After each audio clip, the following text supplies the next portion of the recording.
Hello everyone, welcome back to the channel engineering with Tanya. आज की video में देखने वाले हैं कि ये बबल शॉर्ट क्या होता है। बबल शॉर्ट को हम कवर करेंगे डिटेल में, ठीक है। तो चलिए बिना किसी देरी के वीडियो को शुरू करते हैं। देखिए, bubble sort is a simple comparison based sorting algorithm. सबको पता होगा कि बबल शॉर्ट क्या है, एक शॉर्टिंग एल्गोरिदम है। इसमें क्या होता है, कंपैरिजन होता है, यानी कि ये एल्गोरिदम जो है बबल शॉर्ट जो है वो कंपैरिजन बेस्ड शॉर्टिंग एल्गोरिदम है। कंपैरिजन कैसे हो रहा है, क्या हो रहा है, वो हम सब देखेंगे, ठीक है। In which adjacent elements are compared and swapped, यानी कि इसमें क्या होगा, आपके एडजेसेंट एलिमेंट्स को कंपेयर किया जाता है और अगर मिलता है कि आपके वो जो एडजेसेंट एलिमेंट्स हैं उनकी करेक्ट पोजीशन पे नहीं है तो उन्हें क्या कर दिया जाएगा, स्वैप कर दिया जाएगा। अब एडजेसेंट एलिमेंट्स कौन से होते हैं, एडजेसेंट एलिमेंट्स वो होते हैं जो साइड बाय साइड हो। देखिए, जैसे ये आपकी एरे है तो इसमें कुछ एलिमेंट्स है 5 3 8 4 2, तो इसमें एडजेसेंट एलिमेंट कौन कौन से, देखिए 5 और 3, ये क्या होंगे, एडजेसेंट एलिमेंट होंगे, क्योंकि देखिए 5 के बराबर में कौन है, 3, और 3 के बराबर में कौन है, 5, तो ये हो गया आपके एडजेसेंट एलिमेंट्स। वैसे ही देखिए 3 और 8 ये क्या है, आपके एडजेसेंट एलिमेंट है, क्योंकि 3 के बराबर में 8 है और 8 के बराबर में 3 है, ठीक है। वैसे अब आप समझ गए 8 और 4 क्या है, एडजेसेंट एलिमेंट्स हैं, वहीं आपका 4 और 2 क्या है, ये एडजेसेंट एलिमेंट्स हैं, ठीक है। अब देखिए, इन्हीं एडजेसेंट एलिमेंट्स को कंपेयर किया जाता है एंड स्वैप किया जाता है अगर वो उनके करेक्ट पोजीशन पे नहीं होते। भाई अगर एलिमेंट उनके करेक्ट पोजीशन पे नहीं है तो उन्हें क्या कर दिया जाएगा, स्वैप कर दिया जाएगा। कैसे किया जाता है वो सब देख लेंगे, ठीक है। अब देखो, इसे बबल शॉर्ट हम क्यों कहते हैं। It is called bubble short because after each pass the largest unshorted element bubbles up to the end of the array। देखो, बबल शॉर्ट को बबल शॉर्ट क्यों कहा जा रहा है, मतलब इसका नाम बबल शॉर्ट क्यों है। इसका नाम बबल शॉर्ट इसलिए है क्योंकि जब हम एरे को शॉर्ट करते हैं तो कुछ पासेज होते हैं। हर एक पास के बाद क्या होगा ना, एक एलिमेंट आपका शॉर्ट हो जाएगा, एक एलिमेंट शॉर्ट हो जाएगा और वो कहाँ पहुंच जाएगा, एरे के एंड में पहुंच जाएगा। देखो अभी हम इसे देखेंगे ना एग्जाम्पल से। देखो लिखा हुआ है वर्किंग ऑफ बबल शॉर्ट, तो आपको बहुत अच्छे से समझ में आ जाएगा। देखो, let us take an array, हम एक एरे लेके चलते हैं। एरे के अंदर कौन कौन से एलिमेंट्स हैं, 5 3 8 4 2, ये कुछ एरे के अंदर क्या है, आपके एलिमेंट्स हैं, ठीक है। करंटली द एरे इज अनशॉर्टेड, आपको सबको पता है कि ये एरे अभी अनशॉर्टेड है, ये शॉर्टेड ऑर्डर, मतलब इसके जो एलिमेंट्स हैं वो शॉर्ट नहीं है, ठीक है। हमारा टारगेट क्या है, पर्पस क्या है कि इसमें जो एलिमेंट्स हैं उन्हें शॉर्ट करना, ठीक है। अब पासेस क्या होते हैं, पासेस लगाने होंगे हमें इन एलिमेंट्स को शॉर्ट करने के लिए। अब कितने पासेस होते हैं मैं आपको बता दूं, आपकी एरे में जितने एलिमेंट्स हैं, मान लो n एलिमेंट्स हैं, तो आप कितने पास लगाओगे, आप लगाते हो n-1 पास। मतलब कहने का ये है कि n-1 पास में आपकी जो एरे है वो शॉर्ट हो जाएगी, ठीक है। जैसे कि यहाँ पे कितने एलिमेंट्स हैं, 1 2 3 4 5, आपके पास 5 एलिमेंट्स हैं। आपके पास कितने एलिमेंट्स हैं, 5 एलिमेंट्स हैं, तो आप कितने पास लगाओगे, मतलब कितने पासेस में आपकी एरे शॉर्ट हो जाएगी। तो 5 - 1 = 4, यानी कि 4 पासेस में आपकी एरे शॉर्ट हो जाएगी, ठीक है। सबसे पहले पास 1 देखते हैं कि पास 1 में क्या होगा। देखो, ये आपकी जो है एरे है जो हम ले रखी है हमने, ये एरे अभी अनशॉर्टेड है। देखिए सबसे पहले क्या होगा, आपका पहला एलिमेंट कौन सा है एरे के अंदर, मैम 5 है। 5 को आप किससे कंपेयर करोगे, 5 को कंपेयर किया जाएगा 3 के साथ, यानी उसके एडजेसेंट एलिमेंट के साथ। अभी बताया था मैंने कि बबल शॉर्ट में कौन से एलिमेंट को कंपेयर करते हो, एडजेसेंट एलिमेंट को, जो साइड बाय साइड होते हैं। तो 5 और 3 को आप कंपेयर करोगे। जब आपने 5 और 3 को कंपेयर करा तो आपको पता चला भाई ये 3 तो छोटा है। अगर हम अपनी एरे को असेंडिंग ऑर्डर में शॉर्ट कर रहे हैं, यानी छोटे से बड़ा, तो आपका जो ये 3 है वो तो यहाँ पे आना चाहिए और 5 यहाँ पे आना चाहिए, क्योंकि 3 जो है वो 5 से छोटा होता है। देखिए, compare 5 and 3, since 5 is greater than 3, यानी कि 5 जो है आपका 3 से बड़ा है, तो हमें क्या करना पड़ेगा, स्वैप करना पड़ेगा, क्योंकि अगर हम असेंडिंग ऑर्डर में अपनी एरे को शॉर्ट करते तो 3 आपका यहाँ पे आना चाहिए, ठीक है। तो हमने क्या करा, इन 5 और 3 को स्वैप कर दिया। स्वैप का मतलब है इनकी पोजीशंस को चेंज कर दिया। 5 की पोजीशन पे क्या आ जाएगा, 3, देखो 5 की पोजीशन पे 3 आ गया और 3 की पोजीशन पे क्या आ जाएगा, 5 आ जाएगा। तो हमने इनकी पोजीशंस को स्वैप कर दिया है। देखिए, स्वैपिंग के बाद आपकी ये एरे आती है, यहाँ पे आपका 3 आ जाएगा, यहाँ 5, तो अभी आपने सिर्फ इन 2 एलिमेंट्स को स्वैप करा है, बाकी एलिमेंट देखो सेम है, 8 4 2, ठीक है। तो ये हुआ। अब देखो, कंपेयर 5 एंड 8, अब आप किसे कंपेयर करोगे, 5 और 8 को, क्योंकि 5 और 8 क्या है, एडजेसेंट एलिमेंट्स हैं। अब बताओ 5 और 8 में से कौन बड़ा है, 8 बड़ा है। तो बताओ 5 अपनी करेक्ट पोजीशन पे है या नहीं है, हाँ मैम 5 तो अपनी करेक्ट पोजीशन पे है, क्योंकि 8 बड़ा है और अगर हम असेंडिंग ऑर्डर में शॉर्ट करें तो 8 यहीं पर ही आएगा, 5 तो छोटा है, तो ये तो अपनी करेक्ट पोजीशन पे है, हमें कोई स्वैपिंग करने की ज़रूरत यहाँ पे नहीं पड़ेगी, ठीक है। अब हम किसे चेक करेंगे, किसे कंपेयर करेंगे, 8 और 4 को।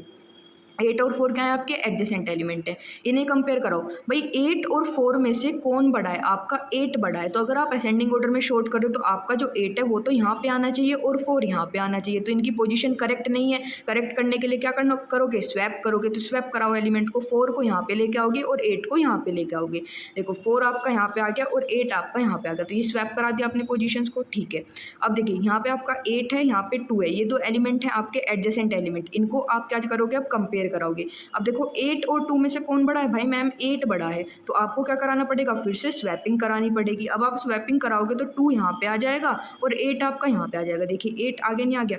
अच्छा देखो आपका जो अब 8 है ना वो शॉर्टेड हो चुका है। मैंने क्या कहा है? शॉर्टेड हो चुका है, मैंने अभी बताया था। आपके हर एक पास में ये आपका क्या चल रहा था? पास 1 चल रहा था। पास 1 खत्म होते ही आपका एक एलिमेंट शॉर्ट हो जाएगा। देखो 8 जो है आपका जो है शॉर्ट हो चुका है। अब आपको 8 को मतलब कि 8 को तंग करने की जरूरत नहीं है। 8 जो आपका शॉर्ट हो चुका है वो अपनी करेक्ट पोजीशन पे आ चुका है, तो पास 1 एंड हुआ। अब इसके बाद कौन सा पास चलेगा? मैम चलेगा पास नंबर 2, ठीक है। देखो अब देखिए पास 1 के बाद आपकी एरे क्या आई है? आपकी एरे है ये, जिसमें एलिमेंट्स जो है एक एलिमेंट आपका शॉर्ट हो चुका है, दैट इज 8। अब आपको क्या लगाना है? आपको लगाना होगा पास नंबर 2। देखिए पास नंबर 2 में क्या होगा? अब आपके एडजेसेंट एलिमेंट कौन से हैं? 3 एंड 5। अब आप क्या करोगे? 3 एंड 5 को कंपेयर कराओगे तो आपको पता चलेगा भाई 3 तो 5 से छोटा है, वो तो अपनी ऑलरेडी करेक्ट प्लेस पे है, तो आपको यहाँ पे स्वैप कराने की कोई ज़रूरत नहीं है, वही मैंने लिखा हुआ है, नो स्वैप रिक्वायर्ड, ठीक है। अब नेक्स्ट एडजेसेंट एलिमेंट्स आपके कौन से हैं? 5 एंड 4। जब आप 5 एंड 4 को कंपेयर करोगे तो आपको दिख रहा है भाई 5 जो है वो 4 से बड़ा है, ये अपनी करेक्ट प्लेस पे नहीं है, 4 यहाँ पे आना चाहिए और 5 यहाँ पे आना चाहिए, तो आप क्या परफॉर्म कराओगे? स्वैपिंग परफॉर्म कराओगे। स्वैपिंग के बाद देखिए 5 के प्लेस पे 4 आ गया और 4 के प्लेस पे क्या आ गया? आपका 5 आ गया, ठीक है। अब नेक्स्ट एडजेसेंट एलिमेंट्स कौन से होंगे? 5 एंड 2। अब आप इन्हें कंपेयर कराओगे तो आप यहाँ देखोगे भाई 5 तो 2 से बड़ा है, ये भी अपनी करेक्ट पोजीशन पे नहीं है, फिर से आपको क्या करानी पड़ेगी? स्वैपिंग, 2 को यहाँ लाना पड़ेगा और 5 को यहाँ पे लाना पड़ेगा। देखिए स्वैपिंग के बाद 5 के प्लेस पे 2 आ जाएगा और 2 के प्लेस पे 5 आ जाएगा। अच्छा अब देखो 5 यहाँ पे आ चुका है, 8 यहाँ पे ऑलरेडी था, तो क्या बताओ मैंने क्या कहा था कि 8 जो है वो ऑलरेडी शॉर्टेड है, आपको इसे परेशान करने की अब कोई ज़रूरत नहीं है। आपको मैं बता दूं अब 5 जो है इससे कंपेयर नहीं किया जाएगा, ठीक है। इस पास के एंड में यानी पास 2 के एंड में एक और एलिमेंट आपका जो है वो शॉर्टेड हो चुका है। मैम कौन सा एलिमेंट? वो है आपका 5th, यानी कि जो 5 है वो आपका शॉर्टेड हो चुका है। यानी कितने एलिमेंट शॉर्ट हो गए आपके? 2 एलिमेंट शॉर्ट हो चुके हैं। कौन कौन से? 5 एंड 8। क्योंकि मैम कितने पास हो चुके हैं? हमने 2 पास लगा लिए, तो 2 पास लगा लिए तो आपके कितने एलिमेंट शॉर्ट हो गए? 2 एलिमेंट शॉर्ट हो चुके हैं, ठीक है। देखिए वही लिखा हुआ है आफ्टर पास 2 5 रीचेज इट्स करेक्ट पोजीशन। 5 जो है अपनी करेक्ट पोजीशन पे पहुंच चुका है पास 2 के बाद, ठीक है। अब लगाएंगे हम अपना पास नंबर 3। चलो भाई पास नंबर 3 लगाते हैं। एडजेसेंट एलिमेंट कौन कौन से हैं? 3 एंड 4। इन्हें कंपेयर करो, क्या ये अपनी करेक्ट पोजीशन पे हैं? हाँ, क्योंकि 3 तो 4 से छोटा है, ये तो ऑलरेडी अपनी करेक्ट पोजीशन पे है। क्या स्वैपिंग की जरूरत है? नहीं, स्वैपिंग की कोई जरूरत नहीं है। अब नेक्स्ट एडजेसेंट एलिमेंट्स कौन से हैं? 4 एंड 2। 4 एंड 2 को कंपेयर कराओ, क्या ये अपनी करेक्ट पोजीशन पे है? नहीं, क्यों? क्योंकि 4 जो है वो 2 से बड़ा है, 2 यहाँ पे आना चाहिए और 4 यहाँ पे आना चाहिए, तो इनकी क्या करवाओगे? स्वैपिंग कराओगे नहीं कराओगे? देखो 4 के प्लेस पे 2 आ गया और 2 के प्लेस पे 4 आ गया। अब देखिए थर्ड पास आपका कंप्लीट हुआ है, तो आपके कितने एलिमेंट शॉर्ट हो जाने चाहिए? 3 एलिमेंट। देखिए 3 एलिमेंट आपके शॉर्ट हो जाएंगे, ये आ गया 4, ये 5 एंड 8 ऑलरेडी शॉर्टेड है, तो ये आपके कितने एलिमेंट शॉर्ट हो चुके हैं? 3 एलिमेंट आपके शॉर्ट हो चुके हैं। देखिए after pass 3 element 4 reaches its correct position. Pass 3 के बाद आपका जो एलिमेंट 4 है वो अपनी करेक्ट पोजिशन पे पहुंच चुका है, ठीक है। अब लगाएंगे हम क्या? पास नंबर 4, ठीक है मैम पास नंबर 4 भी लगा लेते हैं। देखिए आपके 3 एलिमेंट शॉर्टेड हैं, 4 5 8, एक एलिमेंट बचेगा आपका शॉर्ट होने के लिए, वो हम पास 4 में करेंगे। देखिए 3 एंड 2 को आप कंपेयर करो, कौन बड़ा है? भाई 3 बड़ा है, 3 को तो यहाँ पे आना चाहिए और 2 को यहाँ आना चाहिए जब इन्हें कंपेयर करा रहे हैं, क्योंकि 3 आपका बड़ा है 2 से, ये अपनी करेक्ट पोजीशन पे नहीं है, तो स्वैप कराओ। 3 के पोजीशन पे देखो 2 आ जाएगा और 2 के पोजीशन पे 3 आ जाएगा, तो आपने क्या करा? इनकी पोजीशंस को स्वैप करा दिया, यानी इंटरचेंज करा दिया, ठीक है। देखिए after pass 4 element 3 reaches its correct position. Pass 4 के बाद आपका जो एलिमेंट नंबर 3 है, एलिमेंट 3 है वो अपनी करेक्ट पोजीशन पे पहुंच गया। ऑल एलिमेंट्स गोट शॉर्टेड, आपके सारे के सारे एलिमेंट शॉर्ट हो चुके हैं। देख लो भैया आपको 2 3 4 5 8 पाँचों के पाँचों एलिमेंट शॉर्ट हो गए नहीं हो गए? मैंने आपको क्या कहा था? कितने पास में शॉर्ट हो जाएंगे? n-1 कितने एलिमेंट है? 5, 5 में से एक घटाओ, कितने बचे? 4, यानी कि 4 पास में। देख लो पास 4 के एंड में आपके सारे एलिमेंट शॉर्ट हो चुके हैं, ठीक है। मैंने यही आपसे कहा था, ठीक है। तो आपको बबल शॉर्ट की वर्किंग समझ में आई होगी। और में क्या लिखा हुआ है, आपका आउटर लूप कितनी बार चलता है, n-1 टाइम्स चलता है, एंड इनर लूप कितनी बार चलता है, n-1 - i टाइम्स चलता है।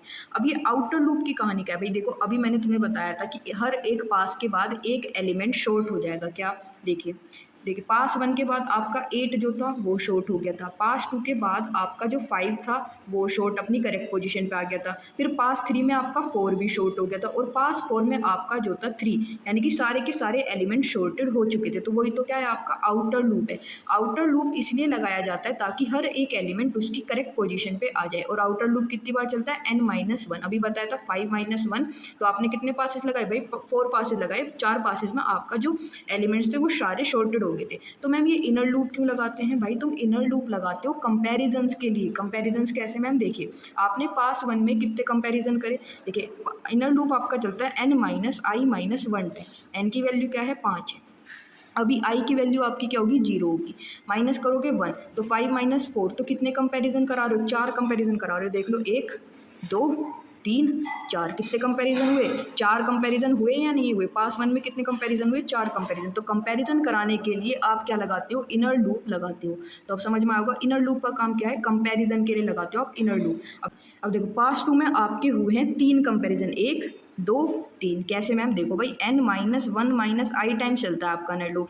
5 आपके n है, -1, i की वैल्यू अब क्या हो जाएगी 1, 5 में से 2 घटाओगे तो कितना बचा, 3 बचा, नहीं बचा। तो आपने कंपैरिजन भी देख लो कितने करें, 1 2 और 3, 3 कंपैरिजन हुए नहीं हुए, हाँ मैम 3 कंपैरिजन हुए, सही कहा है आपने। अब देखो अब पास 3 में कितने कंपैरिजन होंगे, 1 घट जाएगा, देखो n-1 - i की वैल्यू अब क्या हो जाएगी 2, तो n की वैल्यू क्या है आपकी 5 है, 5 - 1 - 2, यानी 5 में से 3 घटाओगे तो कितना बचेगा 2, यानी कंपैरिजन कितने होंगे 2। भाई देख लो 2 ही तो कंपैरिजन हो रहे, नहीं हो रहे, बिल्कुल। अब देखो पास 4 में कितने कंपैरिजन होंगे मैम, एक कंपैरिजन होगा, कैसे, देखिए n-1 - i, n की वैल्यू क्या है 5, -1 i की वैल्यू अब कितनी हो जाएगी 3, 5 में से 4 घटाओ कितना बचा, 1 बचा। तो एक कंपैरिजन हो रहा है, नहीं हो रहा, हाँ मैम एक ही कंपैरिजन हो रहा है। तो आपके कंपैरिजन जो है वो घटते जा रहे हैं, पहले कितने कंपैरिजन हुए 4, फिर 3, फिर 2, फिर 1, ठीक है। तो इनर लूप किस लिए चलता है, आपका कंपैरिजन के लिए चलता है, ठीक है। तो अब आपको समझ में आ गया होगा आउटर लूप और इनर लूप्स। देखिए यहाँ मैंने वो भी बना रखा है। अब देखो i की वैल्यू जब 0 है तो आपके इनर लूप कितनी बार चल देगा, मतलब कि कंपैरिजन कितने होंगे, 4 बार होंगे कंपैरिजन, अभी करके भी बताया था। जब i की वैल्यू 1 होगी तो कितने कंपैरिजन होंगे, 3 कंपैरिजन होंगे। जब i की वैल्यू 2 होगी तो कितने कंपैरिजन होंगे, 2। अब जब i की वैल्यू 3 आएगी तो कितने कंपैरिजन होंगे, 1 कंपैरिजन होगा, अभी मैंने आपको दिखाया भी था, ठीक है। तो देखो आपके कंपैरिजन जो है वो घटते जा रहे हैं, पहले 4 हो रहे थे, फिर 3, फिर 2, फिर 1, ठीक है। तो ये आपके इनर लूप की वजह से है। तो इनर लूप किस लिए चलता है, आपके कंपैरिजन के लिए चलता है, ठीक है। और आउटर लूप किस लिए चलता है, आउटर लूप चलता है ताकि हर एक एलिमेंट उसकी करेक्ट पोजीशन पे पहुंच जाए, ठीक है। अब देखिए बबल शॉर्ट की एक बार हम देख लेते हैं एल्गोरिदम। देखिए बबल शॉर्ट ए का मतलब है कि जिस एरे को आप शॉर्ट कराना चाह रहे हो, एन कितने एलिमेंट्स हैं आपकी एरे में, ठीक है। स्टेप 1 क्या होगा, सबसे पहले चलेगा आउटर लूप, ये होता है आपका आउटर लूप। आउटर लूप अभी बताया था आपका n-1 टाइम्स चलता है। स्टेप 2 होगा आपके इनर लूप के लिए, इनर लूप कितनी बार चलता है, n-i-1 टाइम्स चलता है। देखिए ये वही लिखा हुआ है, अगर ए जे जो है बड़ा हो जाता है आपके एडजेसेंट एलिमेंट से तो आप क्या परफॉर्म कराओगे, स्वैपिंग परफॉर्म कराओगे। कैसे मैम, देखिए जैसे यहाँ पे आपका 3 जो था वो 2 से बड़ा था तो आपने स्वैपिंग कराई है, नहीं कराई है, हाँ तो वही लिखा हुआ है। देखिए ए जे अगर आपका बड़ा हो जाता है aj+1 से, यानी अपने एडजेसेंट एलिमेंट से, तो आपको क्या कराना होगा, स्वैपिंग करानी पड़ेगी। उसके बाद आपने क्या कराया, अपने इनर लूप का एंड करा दिया, उसके बाद आउटर लूप को भी एंड करा दिया, क्योंकि 2 लूप्स लग रहे हैं। उसके बाद आप अपनी एरे को यानी कि शॉर्टेड एरे को रिटर्न करा दोगे, ठीक है जी। ये आपकी शॉर्ट मतलब कि इसकी एल्गोरिदम थी, आपके एग्जाम में आती है तो आपको लिख के आनी होगी। स्टेप्स भी देख लेते हैं कैसे कैसे स्टेप्स परफॉर्म कर रहे हैं। देखो सबसे पहले तो आप आउटर लूप लगाओगे, आउटर लूप कहाँ से कहाँ तक चलता है, 0 से लेके n-1 तक चलता है। अब इनर लूप कहाँ से चलेगा, j = 0 to n-i-1 तक चलेगा, ये भी मैंने आपको बता दिया। It compares the adjacent elements of unsorted part, ये तो मैंने बताया था कि आपको इनर लूप क्यों चलता है, कंपेरिजन के लिए चलता है, ताकि एडजेसेंट एलिमेंट्स को आप कंपेयर करा सको। देखिए थर्ड में क्या है आपका, compare A J and aj+1, इसका मतलब है कि आप एडजेसेंट एलिमेंट्स को कंपेयर करा रहे हो। अगर आपका ए जे जो है वो बड़ा है aj+1 से तो आपको क्या कराना पड़ेगा, उन्हें स्वैप कराना पड़ेगा। जैसे हमने अभी ऊपर भी देखा था कि आपका जो 3 था वो क्या है 2 से बड़ा है, तो इनकी पोजीशंस को सही करने के लिए आपको 3 को क्या करना पड़ेगा, स्वैप कराना पड़ेगा 2 के साथ, ठीक है। तो वही लिखा हुआ है यहाँ पे,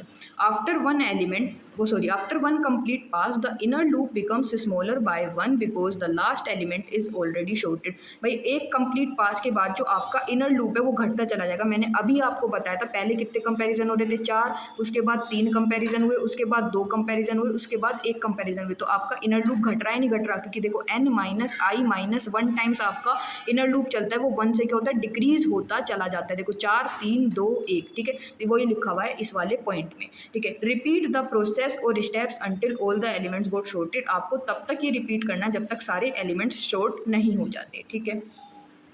अब देखो टाइम कॉम्प्लेक्सिटी देख लेते हैं बबल शॉट की। आपको एक बात बता दूं, आपने सिलेक्शन शॉट पढ़ा हो तो सिलेक्शन शॉट और बबल शॉट की दोनों की टाइम कॉम्प्लेक्सिटी सेम होती है। अगली वीडियो में हम इंसर्शन शॉट कवर करेंगे, इंसर्शन शॉट की भी टाइम कॉम्प्लेक्सिटी सेम ही होती है बबल शॉट और सिलेक्शन शॉट से, ठीक है। देखो कंपेरिजन पर पास, पास 1 में कितने कंपेरिजन हुए मैम, n-1 कंपेरिजन। कैसे, देखो अभी बताया था जस्ट कितने कंपेरिजन हुए थे आपके, 4 कंपेरिजन हुए थे। चाहे तो आप एक बार और देख लो। देखो पास 1 में कितने कंपैरिजन हुए, 1 2 3 4। फिर पास 2 में कितने कंपैरिजन हुए, 3 कंपैरिजन हुए, 1 2 3। फिर आपके पास 3 में कितने कंपैरिजन हुए, 2 1 2। और पास 4 लास्ट पास में कितना कंपैरिजन हुआ, 1। तो आपको दिख रहा है कि कंपैरिजन जो हैं वो घटते जा रहे हैं। देखिए n-1 फिर n-2 और लास्ट तक आते आते कितना कंपैरिजन हुआ, 1 कंपैरिजन हुआ। तो अगर आप टोटल कंपैरिजन फॉर्मूला लगाओगे यानी n-1 को ऐड करोगे n-2 और लास्ट तक आते आते 1 कंपैरिजन बचता है, तो इन सबको जब आप ऐड करोगे फॉर्मूला लगाओगे तो आपके पास आता है ये, ठीक है। अब आपने इसे एक्सपेंड करोगे, n की मल्टीप्लाई n से करोगे तो n² minus n divided by 2। आपको जब मैं बता दूं कि जब हम टाइम कॉम्प्लेक्सिटी कैलकुलेट करते हैं तो हम हाईएस्ट डिग्री को देखते हैं। यहाँ पे देखो n की डिग्री क्या है 2 और यहाँ पे 1 है, तो हाईएस्ट डिग्री किसकी है 2 है, मतलब हाईएस्ट डिग्री n की क्या है 2। तो हम किसी कंसिडर करेंगे टाइम कॉम्प्लेक्सिटी में n² को कंसिडर करते हैं। तो फाइनल कॉम्प्लेक्सिटी क्या होगी, बिग O ऑफ n² होगी, बेस्ट केस में भी, एवरेज केस में भी और वर्स्ट केस में भी। ये बात ध्यान रखना कितनी होती है, बिग O ऑफ n²। और अगर आपको याद हो तो सिलेक्शन शॉट की भी यही होती है, ठीक है। तो ये था आपका बबल शॉट। अगर आपको नहीं समझ में आया ना तो एक बार वीडियो थोड़ी सी पीछे करना, आपको समझ में आ जाएगा, ठीक है। तो आज की वीडियो को यहाँ तक ही रखते हैं। अगर आपको समझ में आता है, आपकी हेल्प होती है तो प्लीज़ वीडियो को लाइक कर देना और चैनल को सब्सक्राइब कर लेना। Thank you.